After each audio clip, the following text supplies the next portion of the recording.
Welcome, welcome. If you want to type in the chat and tell me where you're from, hey, Dr. K, um, let me know where you're from and kind of what you do. I am really stoked to be doing this workshop today. We're going to be talking about ads and social media and viral social media. So it's going to be a lot of fun.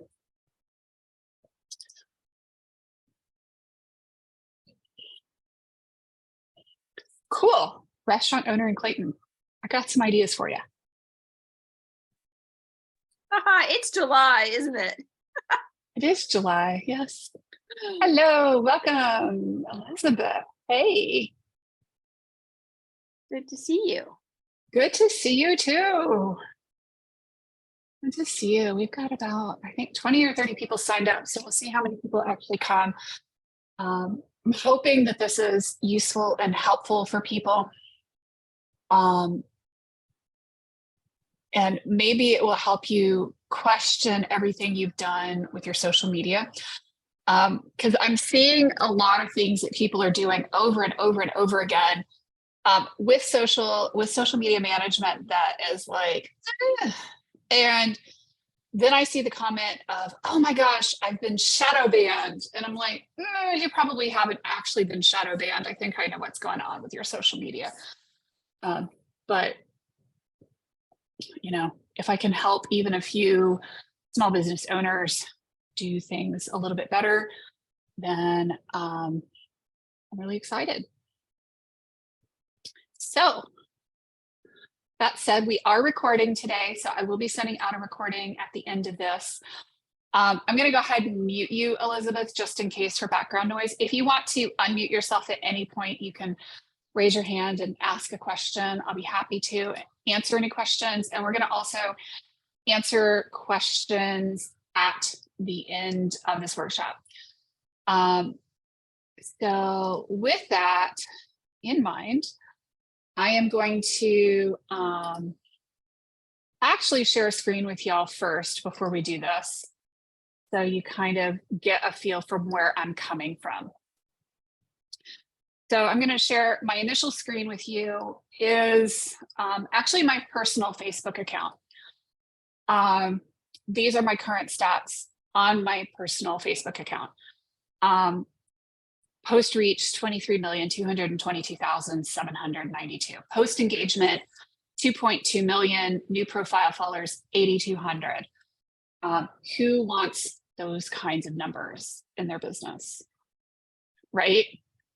And that's why we're here, because these kinds of numbers are absolutely possible. And these numbers actually tell me some other things too. Like you see link clicks, there's something really important there. So today we're going to be talking about viral marketing, viral social media, and lead generation in this year. And I'm going to talk about some of the things that you may be doing wrong. And, you know, please don't, get offended if I say, hey, this is something that people get told to do. And you've been told to do this by some guru and it's not working out for you. Okay, so we're going to start with the agenda, what we're going to cover. I'm going to tell you who I am. I'm going to show you the current biggest mistakes in social media. And why they're kind of mistakes that people are making. And I can kind of show you the mindset of why people are making these mistakes. And I think why people keep doing this over and over again. I'm going to show you how to fix them. We're also going to talk about ads and lead generation, because you can go viral and you may still need to do ads to generate leads. And the two of them actually go together like peanut butter and jelly. And so if you are trying to do lead generation, doing your social media extremely well is going to generate more leads. It's going to yield more conversations. It's going to yield more conversions. So we're going to hop into it. Who am I? I am actually a graduate of Duke's Fuqua School of Business with a Master of Business Administration, an MBA, and a concentration in entrepreneurship and innovation. Duke is one of the top business schools in the world, and I am privileged enough to have graduated from there with my master's in business administration. And I had a ton of fun doing my concentration in entrepreneurship and innovation. And I've been able to take almost every single thing I learned there and apply it into my business and in my 20 some odd year career before that as a software engineer into my business. And that's part of why I get so stoked about algorithms and human behavior and all kinds of things. I am the best-selling author of Fearless Marketing, Your 8-Figure Business Blueprint. I am the founder of the 75,000 Strong Women's Entrepreneur Network, which I grew organically, which means no paid ads. What we do at Intuitive Biz Solutions is we specialize in tech, broken tech, a lot of broken tech, websites and funnels. I will be really real with you, really raw about what can be fixed and what can't be fixed and what you need to chuck out and start over again. I had somebody get really upset with me this week when I told her that what she thought would need just a few tweaks in order to get it to convert the way she wanted was going to be a full rebuild from a tech perspective because nothing matched her brand, neither the imagery, nor the questions, nor the messaging, and the funnel was only half built. So unfortunately, that was a pretty big thing. So anyway, what we do, we build a lot of websites. We fix a lot of websites. I swore when I left EMC in 2013, I'd never write another line of code again. You make comments like that, God laughs, and well, here I am. And we do a lot of social media management, a lot of ads for lead generation. We fix a lot of really, really broken things. A lot of what you think is true or might have been told to do on social media for marketing may not be correct at all. And a lot of it is very, very situational. There's a lot of people out there making promises they can't keep. This funnel is guaranteed to blah, blah, blah. Y'all, there is no guaranteed to blah, blah, blah in business. And as soon as somebody says, I guarantee it, run. There's a lot of people leaving half-done websites, half-done funnels, really lousy social media, and ads that can never perform for many, many reasons. People out there doing a lot of this work don't take basic care with their clients. And I mean, I'm not trying to scare you. I'm guessing that a lot of y'all have had experience with that. So some of the current biggest mistakes I see in social media, the first one I see right off the bat for the vast majority of people, whether you are on Facebook or LinkedIn or Twitter or Instagram or TikTok or YouTube, Pinterest, doesn't matter, is simply not posting enough. Here's the thing. Your audience is not guaranteed to be on a given social media platform at any given time. And the algorithm doesn't show your posts, whether you're on a business page or a personal profile or in a group, to 100% of your followers, members, friends, ever. 100% of your friends will never see your posts. I can guarantee it. So this is a rule of you miss 100% of the shots you're not taking. A lot of us feel like we are being obnoxious. We're not being obnoxious enough because people don't even see what we're doing. We're not posting enough. I see people who post twice a week and they wonder if they've been gray listed by Google. This is the #1 mistake. The second big mistake that I see from people, and this is one we've made on our team repeatedly, and I think we have gotten over this. Pretty graphics that nobody can read. Here's the thing, you've got to assume that a huge percentage of your audience is guaranteed that they are on mobile. If you're on social, you're probably on mobile. Okay. 90% of your traffic on social media is on mobile. And a sizable percentage of your people on mobile are over the age of 35. A sizable percentage of those people need to be wearing reading glasses, and they're not. Okay, so you put these really pretty little scripty graphics here. You're never going to stop the scroll, which is what you need to do. Cute graphics, low contrast. They can't even see your graphic in the first place. So not only did you not post enough, but you posted something that they couldn't actually see. So guess what? They scrolled right by it. Because they're on mobile, right? And their screen is like this teeny tiny big. So you want them to read your whole thing about your summit on a screen this teeny tiny big. Right? I mean, just think about the logistics behind it, and you start to see the problems, right? The next mistake is you might be posting content that no one cares about. Here's one that I see a lot of business owners make. Buy my stuff, buy my stuff, buy my stuff, buy my stuff, buy my stuff, buy my stuff, buy my stuff, buy my stuff, buy my stuff, buy my stuff, buy my stuff. And you've lost them. Because there's nothing social and nothing engaging to it, and there's nothing in there for them to care about. If you're a restaurant owner, of course you want them to come into the restaurant.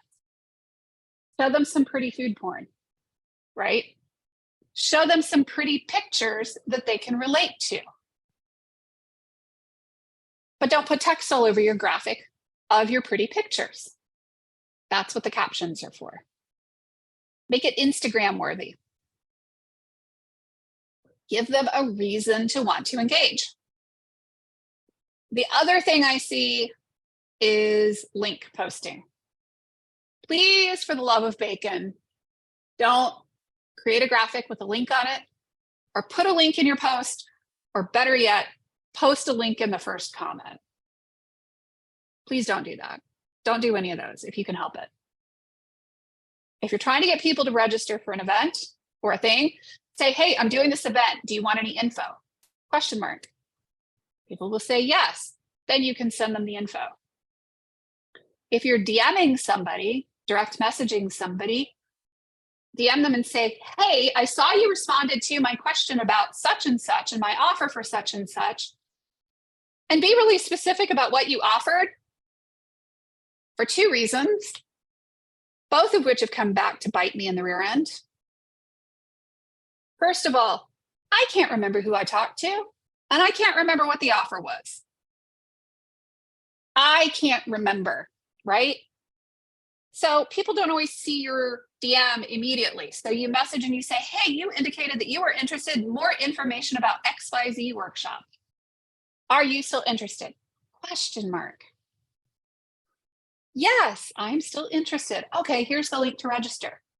How can I register you? Right? You can even respond in the thread for them to register and follow up with a direct message. But don't go posting a link in the comments just without having somebody respond. Don't post a link in that first comment of the post. That gets throttled by every single social media platform out there, guaranteed, 100%. So I actually did an experiment on this, and I did it for fun. And I did it on a post that I actually didn't necessarily want people to see a ton of, because I was changing my header graphic on my personal profile. And I did one of those word cloud things where I had people tell me what words they associated with me, and I entered it into a thing, and I edited the colors, and I did all the thing. And in order to change the banner, you have to create a post and then use that image, or it will, and it also automatically creates a post when you change the image. So I didn't really want that to be a post that went floating in my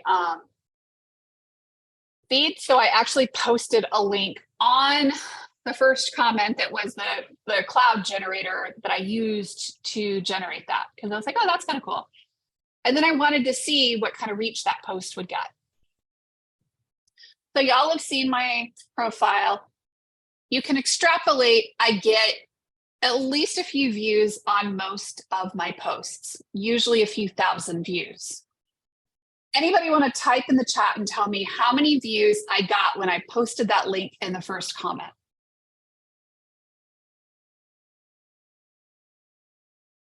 It was spectacular.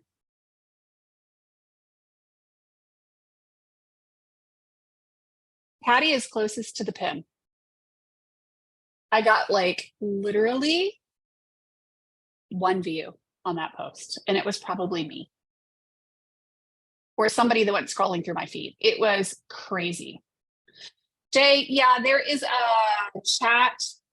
If you look at the bar, actually you're on mobile, so there is a chat option that you can get to in mobile. And there you seem to have found it. Duh. So anyway, so if you think about it, you know, I normally get thousands to tens of thousands to millions of views on a post. And oh my gosh, I got like less than a dozen views on this post. It was insane.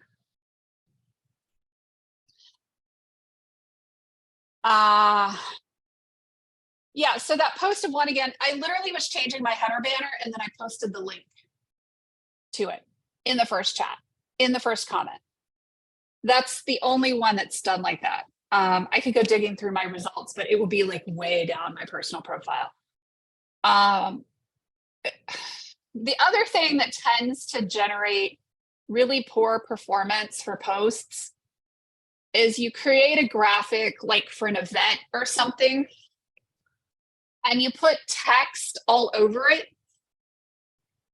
Okay, we get back to our old ladies on mobile phones refusing to wear reading glasses problem again.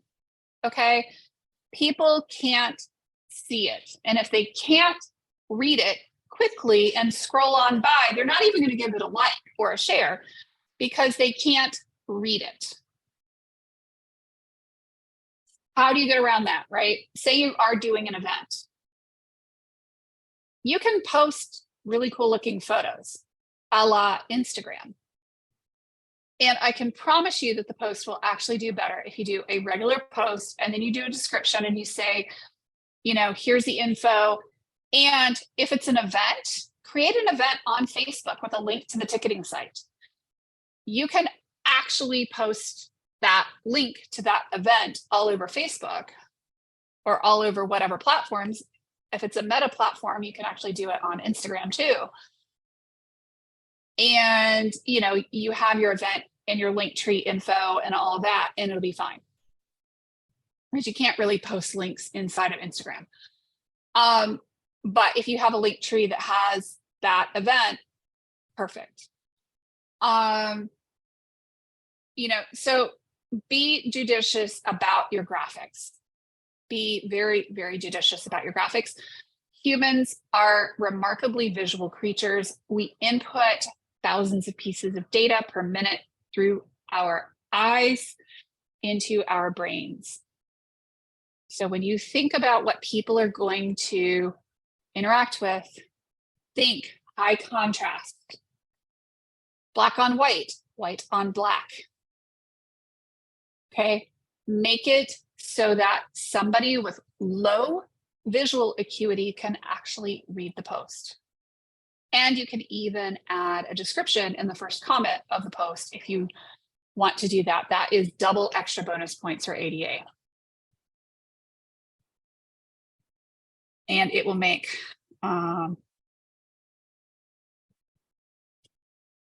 stuff. It will really make a big difference on your stuff. So remember earlier I said that ads, lead generation, and social media are like peanut butter and jelly. So here's the thing. If you have good, strong social media, people will see you over and over and over again in their feeds.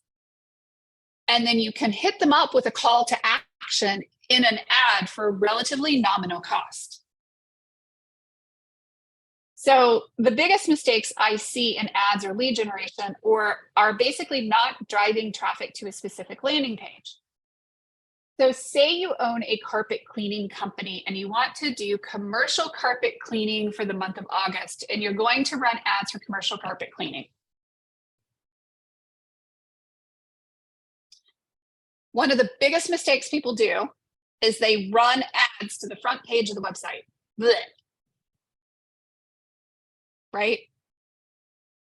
So run the ad at least to the commercial carpet cleaning page on your website. Right? Run the ad to the corresponding thing. If you have a widget you're selling, you run an ad to the specific widget on your website. It makes sense, right? You're not going to just run them to an ad somewhere on your website and get lost.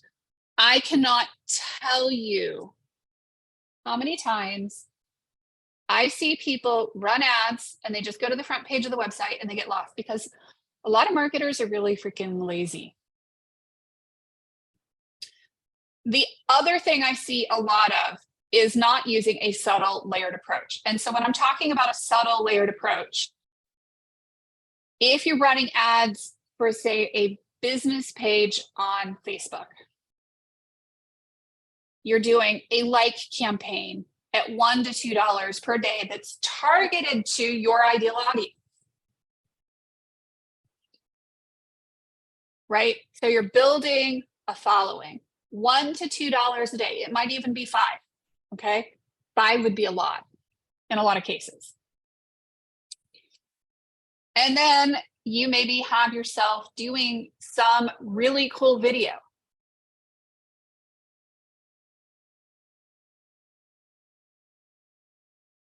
Right?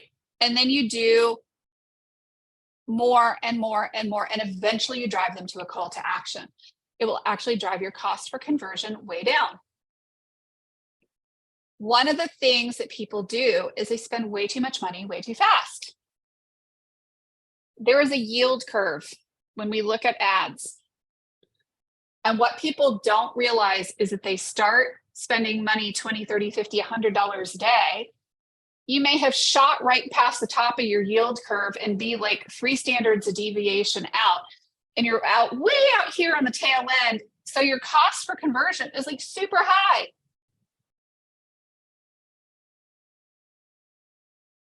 Another huge mistake I see in ads and lead generation. Y'all, if you need to generate leads quickly, ads, if you have to do it immediately, is not the way to do it. It is not a water faucet we turn on and off and on and off. I wish it were. Okay. This is a very, very quick way to bankruptcy. I have to see a quick return. I'm desperate. Y'all, please don't do this to yourselves. It can be a bad scenario. There are other ways to generate clients in a month or 2 months that are not paid ads that don't incur the same level of cost.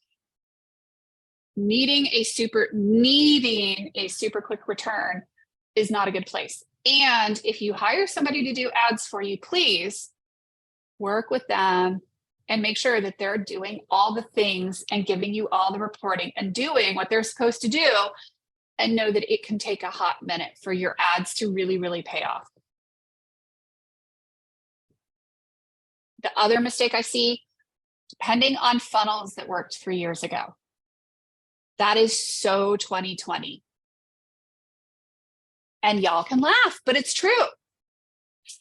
Some of the offers that worked 3 years ago, some of the marketing techniques that worked 3 years ago, people are wise to it. Don't even try. Okay. There is a huge level of mistrust in the market. People don't want to just give you their email address for some janky piece of information. Okay. So we're going to talk about fixing social media. The first thing you're going to do is your jaw's going to hit the floor, and I need you to reel that sucker back up.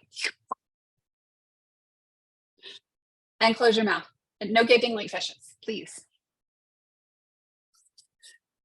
Chances are you're not posting enough. Post more. You miss 100% of the shots you don't take, y'all. Chances are you are not posting enough, even if you think you're being obnoxious.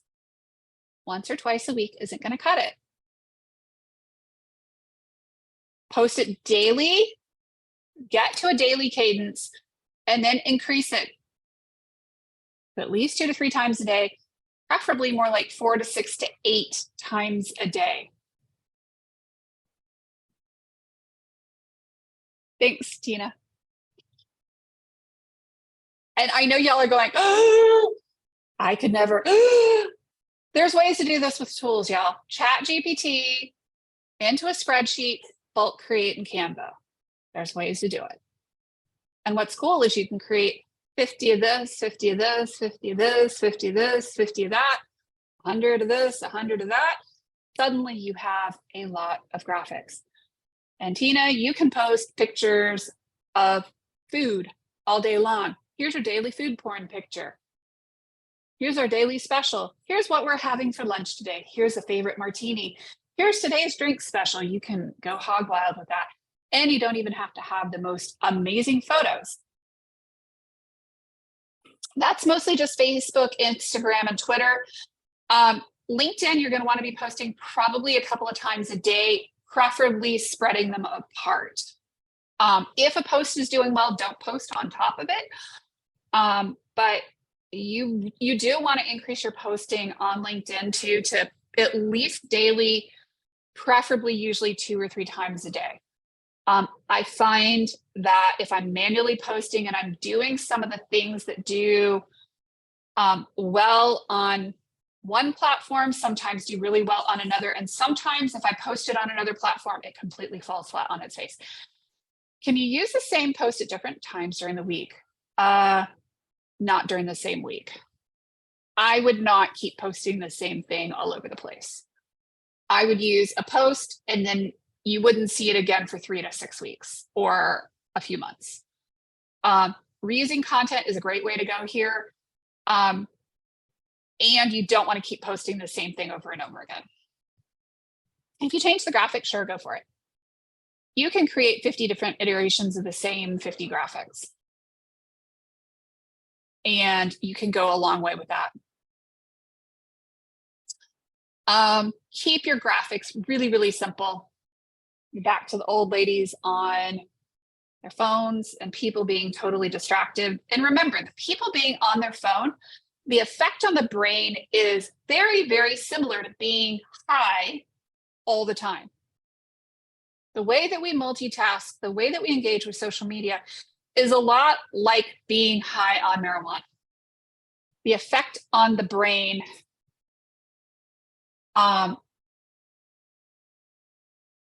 it is similar. So the advice to take your post and put it on all platforms at once is wrong. Correct. I would not take that same graphic and put it on every single platform, every single place, all at the same time. You can do some of the platforms that way, like Twitter. The half-life of a tweet is only like 90 seconds to 2 minutes. But you know, the half-life of a post on Instagram is different from a half-life of a post on Facebook. And the algorithms, I'm going to speak gibberish, but this will make sense to some of y'all. the algorithms don't always show your posts in the order in which they come up. So one of the things I will do on Facebook is I will actually like post like a few minutes apart. And you think that it's going to impact the reach of the posts. But what really happens is that Facebook takes each post individually and then shows it out to my audience. And it decides whether that post gets more visibility. So somebody may see 100 posts from me, but they're definitely not in the order that I posted them in their feed. It's really bizarre how the platforms will do that, like queuing, prioritizing, and whatnot. Post stuff that people care about. It's not about you, it's about your audience. You can share stuff, but at the end of the day, the biggest lesson here is to post things that other people care about. Now, if it doesn't hit a nerve with you, it's not going to hit a nerve with your audience. If it doesn't make it interesting for you, your audience is not going to be interested. If you have a weekly TV show or podcast, how do you get the episodes out there? So what you're going to do, Mickey, is you're going to create multiple templates, and or you can create a single template, and you can take quotes and snippets out of the TV show, and you can put like things that were said that were kind of funny or interesting, or that you think might get people's interest. And one of the things a lot of like YouTube creators will do is they'll change the topic multiple times until they get something that's super catchy. So the thing that you want to do is catchy.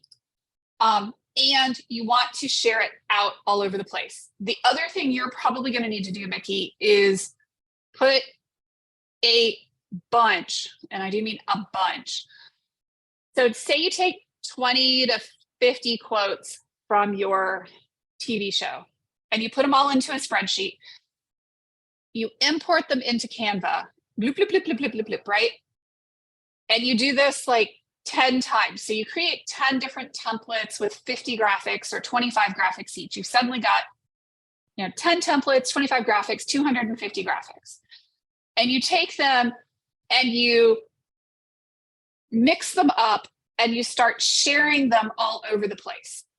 And the thing about a TV show is that it is reusable content, right?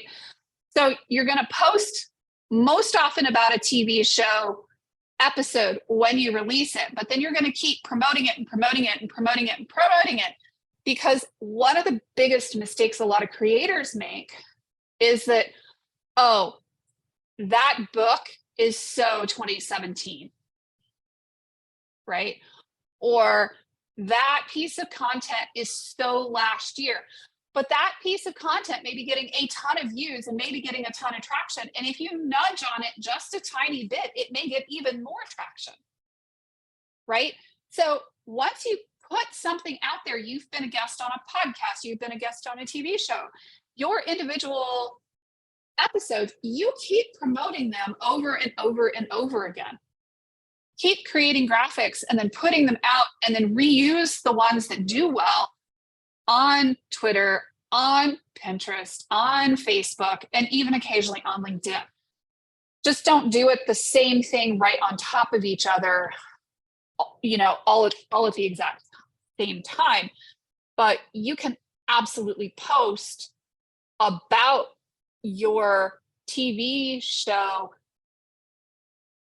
every day using different graphics. And in fact, you should be posting about an episode every single day. Once you've got more than like 3 or 4 episodes, once you've got, if you've got a half a dozen episodes, that's 1 episode a day that you should be promoting, just at a base level. One of the biggest mistakes we make is we do not promote ourselves enough. And it doesn't matter what the business is. We don't promote ourselves. We don't tell enough people what we do.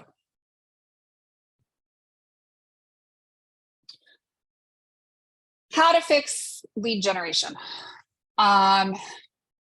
You know, unless you want to do a semi-viral posting technique, which says, hey, I'm offering this, are you interested? And then respond to each person and track them.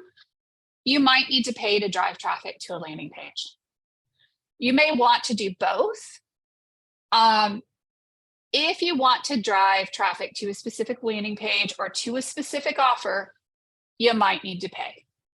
Even with viral social media posting, using viral social media posting with paid traffic is a great way to go. Most people cannot generate enough leads or enough traffic, like a TV show. If you're really, really, really wanting to promote that and you're really wanting to monetize the daylights out of it, you may actually put a couple of dollars here and there behind like each of your shows to get views and eyeballs on it. I was talking to one of my clients who does promotions, and a lot of his clients are having to do some pay to play. Even those that have like 1 million subscribers on their YouTube channel are still doing some pay to play. So you may have to do some pay to play. The next piece of advice I have for you is try lots of things. Here's the thing. Ads and social media are not one and done on any platform, whether it's Google, AdRoll, Reroll, YouTube, you name the platform, they are not one and done. They have to be monitored. They have to be switched up. Ads have a half-life. They can do one thing or another, but they cannot be just ignored, set up and ignored. They have to be monitored and babysat. You might need to use videos. You might need to use all kinds of different ways to grab people's attention. The more creative you are, the better. Pay attention to your own metrics. Just because you're paying for an ad, go look at that ad and see how it's performing. I have a client that was getting 8 cents a lead for her quiz funnel. Part of the reason we were getting 8 cents a lead is because it was punchy, it was creative, it was a little bit far out there, it was a little bit, cheeky, dare I say. And that is the important thing. It wasn't the cut and dried, like, oh, I'm going to give you a simple guide. No, it was a little bit pokey, a little bit fun. The other thing too is that what worked last year is not working now. That's so 2020. What worked last year, the funnels, the free books, the free e-course, the pre-recorded webinars don't really work. People, even with launches now, are doing things differently. Challenges work quite differently now than they did even 2 or 3 years ago. People need a good reason to give you their email address. They are much less trusting than they were in the past. Too many people have been taken for a ride in too many different dimensions in the last few years, and people are very much more savvy with their money. I mean, anybody in a relationship, in an abusive relationship with the cost of groceries at the moment? Right? If you think about it, going out to eat, parenting coaching, athletic coaching, mindset coaching, any of the stuff we're doing here for the most part is an optional expense. Jay, you do printing, so people still have to pay their printer, but a lot of us are an optional expense. So people need a very, very good reason to be willing to part with their money to talk to us. Remember that. Challenges, let's be real. Totally agree about people are spending their money now. What do I suggest for 2023, 2024? Consistency, I think, is the hardest piece here. It's hard to be consistent when something you've done in the past is not working. It is hard to be creative when something you've done in the past is not working. It is hard to pick yourself up and dust yourself off when the things that have traditionally worked maybe aren't working. And showing up consistently is usually the first thing that falls off with most business owners. They cut their marketing budget, so they quit posting on social media, or they cut their staff, so they quit posting as much on social media because the staff person they cut was the one that was posting on social media.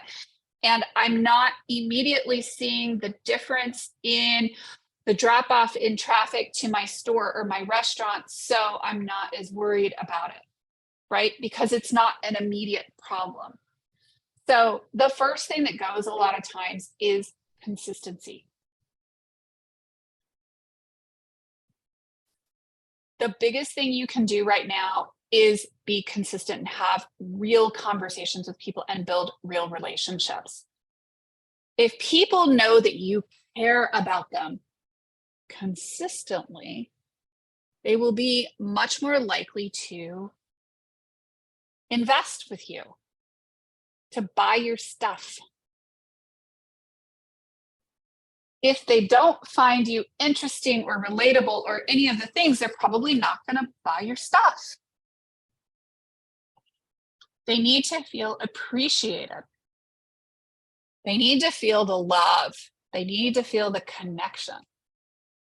That's the hard part, right? And, I live in a very, very online world, but, connection with people can be really tough to build those relationships with people. So remember, it's a lot about connection, relationship, consistency. And then putting out an irresistible offer that they can't refuse, right? So you're offering to fix a problem that they have or they perceive they have, and what you're offering is amazing. I don't feel like cooking dinner tonight. Oh, look at that. I have the most amazing dinner package for you, right? Or it's date night and here's this package. Or, in Jay's case, he printed my little cards, right? He did an amazing job at that. The service, right? The service and the level of caring made all the difference in the world to my little cards. And in case y'all are wondering, I'm going to give a shout out because he's here. Extra shout out. So here's my little cards. They're all packaged up and they're all in their little bags and everything. And he did a phenomenal job, printing and, making sure that everything was just so, right? So excellent customer service, right? And shrink wrapping everything and making sure it was perfect. How do you do people in 2023, 2024? Excellent customer service. Let people know that you care. Yeah. So marketing is a lot about getting in front of people, building the connection, building it with them consistently, and using that as a starting point to start conversations. Spraying and praying. The other thing that people do a lot of times is they spray and they pray. And what I mean by spraying and praying is I put up an invite to an event and I get really upset because nobody shows up. Haley has 160,000 followers. I can occasionally spray and pray. I still will manually reach out to people and invite them and do a warm invite or email, or I will ask people to send out an email on my behalf to get in front of people. So just because I have 23 million reached doesn't mean that people automatically feel a connection. Remember, I can't eat my followers. And I can't pay my mortgage with my followers. So followers, viewers is about nurturing that relationship, building relationships, building a platform, building a connection so that I can maybe, when it's appropriate, sell somebody something ethically. But it's not about me twisting people's arms and doing things that I know I can't do. So next steps, book a call with me. Y'all, this is not necessarily intended to be a high pressure sales call. I'm going to type the link in the thing. Book a call with me. Let's chat. If you have an issue booking a call with me, let me know. You know, I'm not here to sell you something you don't need. A lot of times I talk people out of spending money rather than spending money.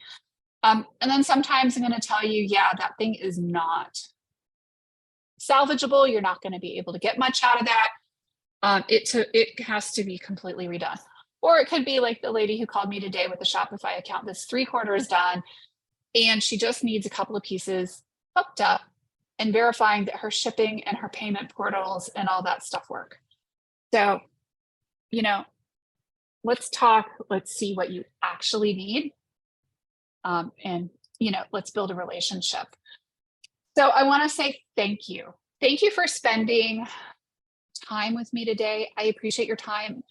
I know that time is the one thing we can never, ever get back. So I hope that this has been helpful. Thank you for your time. Thank you for your attention. And my next question is, do you have any questions for me? And I'm going to go ahead and stop the share and let y'all type in any questions that you have, or you can unmute yourself and ask me any questions that you have at this time. Anything is fair game about marketing or social media or going viral or any of that stuff. And I've got about 15 minutes here to answer any questions that you have. Elizabeth. In being consistent, do you have to be consistent in the same way? Like, it's okay. Like if you're doing posts sometimes and reels other times, and yeah. And in fact, that's part of the fun of it, is you don't always have to be consistent in exactly the same way. And one of the ways that we appear to be consistent for our clients a lot of times is that we massively bulk create content and then see how it does for a few weeks before we even go back and try to change things. Because remember, it can take a while to train the algorithm that it likes you again, right? Because it's training the algorithm and having a conversation with the algorithm and like, hey, please be nice to me. Here, I'm going to share stuff you like, and do that. So anyway, I hope that helps. But consistency isn't always being exactly consistent in exactly the same way every time. Mickey. Question about graphics. So my website's very colorful, lots of colors, very bright colors. But I have noticed in the past that when I'm posting, whenever I do something that's black and white, I get more responses to that. So would that be a thing? Like I could actually make that a feature that I do things in black and white a lot? Because I also work with neurodiverse population and they see things very black and white. Mm-hmm. Yeah. And if you're working with people that see things very black and white, yes. And one of my main recommendations for social media posting right now is that you do black and white or white and black with maybe the odd pop of color here and there.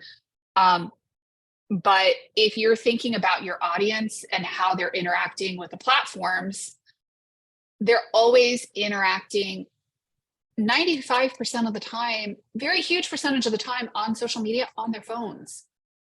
So they can't even see it a lot of times if it's in pastels or pretty colors.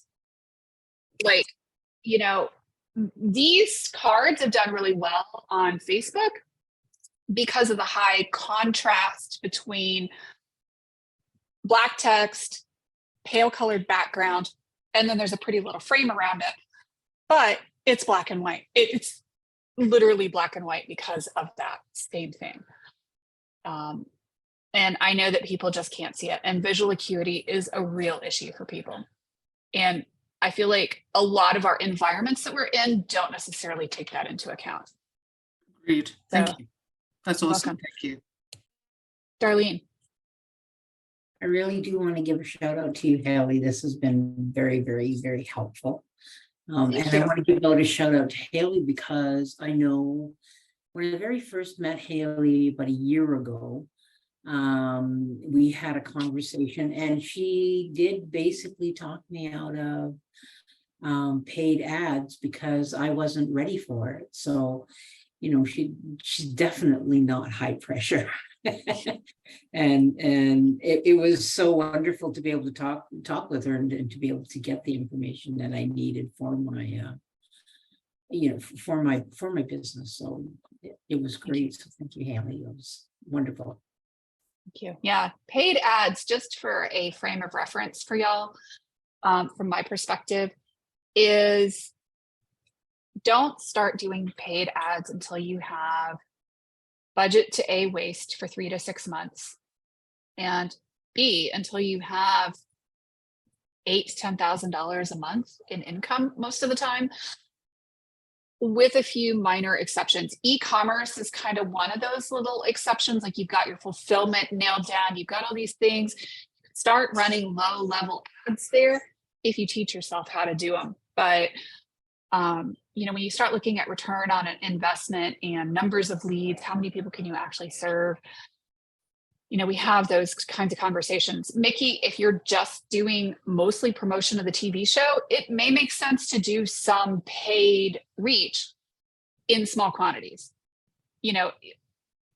There are times where it can work. It always just depends. One of the biggest lessons I got from Duke was the answer to most things in life and business is it depends. Yeah. Any other questions? Patty? Now you got me concerned about the size font I've been using on my graphics when you told me about the 50-year-olds. Yes, what size font do you use on your social media graphics? As big as you can, as big as you can still fit on the graphic and still look reasonable. And I would also say, I know that you do like the blues, the greens and the yellows and stuff. I would honestly probably say even you should be doing black and white. Okay. With your logo like in the corner or something. But okay.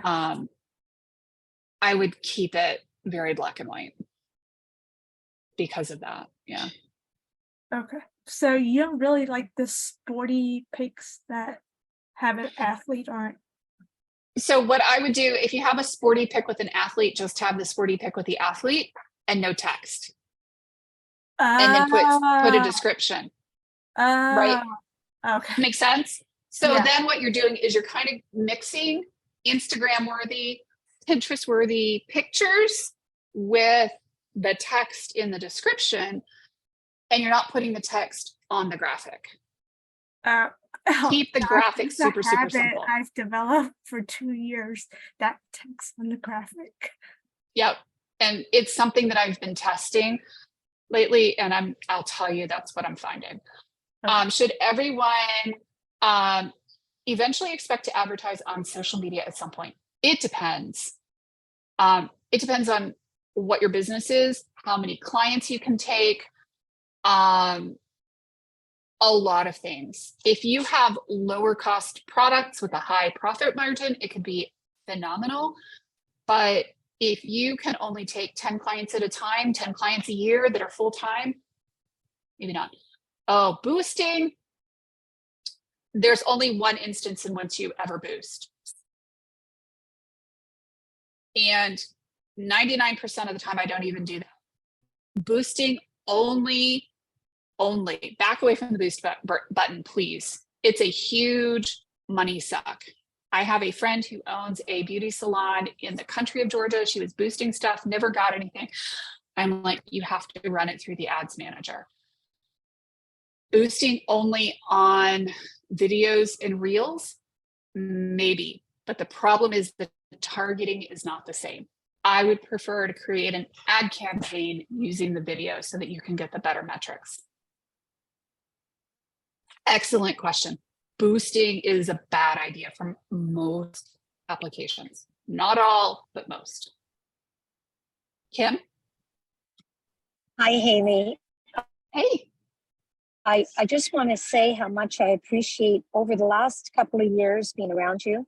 And you've never said buy something. You've never said like, yes, I'll buy something, but a matter of fact, maybe I would say we don't realize how inexpensive it is to hire a professional, and that our time being spent on things that are not our expertise, and that's for any of us, is like, I prefer to pay somebody to help me than to spend weeks and weeks. I'm losing money every time I don't. So Haley, I thank you. Thank you for being wonderful with these courses. Really appreciate. I'd love to know at one point, out of the comfort zone that you have, I'm sure, but what type of programs that are affordable that we can go into and get that help from you, from Meg, from your team. And you say, well, Right. this would cost about this. What type of budgets to get things? I would love in the future to get more at that, not just a package, but maybe a 30-minute time where I join a group of us and we find out the things that you could do for us. Right. That are reasonably priced, really, and beneficial. So I do one-off coaching with people in consulting. And then I'm working on a couple of small group programs.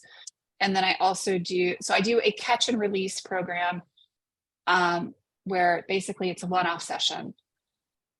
And I have a monthly rate for done with you services where I'm looking at your stuff and going through it. And then we have done for you services. So it really depends. And then I'm working on partnering with Carrie George on some of the networking stuff and some of the sales training stuff. And then co-working and having office hours that I'm available to answer questions a couple of times a week. Just random tech hour questions through the zone with Pamela Meister. So I'm there to answer questions. And you know, as you know, and really what I appreciate times that I've been with you is the true mastermind, that 1 and 1 makes 3, and it's that third mind. So I really want to say thank you for that and how great you really are. Before I leave today, thank you. Oh, thank you. Yeah. Any last minute questions, y'all? And thank you, Kim. Welcome. I'm trying to figure the phone out, as you can tell. It's always fun, isn't it? I don't, you know what? Yeah. I'll go. Always. Well, thank you so much. Thank you, everybody. It is 3:58, so I'm going to give you 2 minutes back on your time. Book that call with me. Take some time. Let's chat. And let's see how we can help. Like, seriously. And you're welcome, Tina. I hope that this was helpful and useful, and hopefully will save you guys some frustration. And I've got some e-courses coming out soon on how to do a lot of viral stuff with all the tech pieces included. We will chat soon. Have a great rest of your afternoon. Bye, y'all.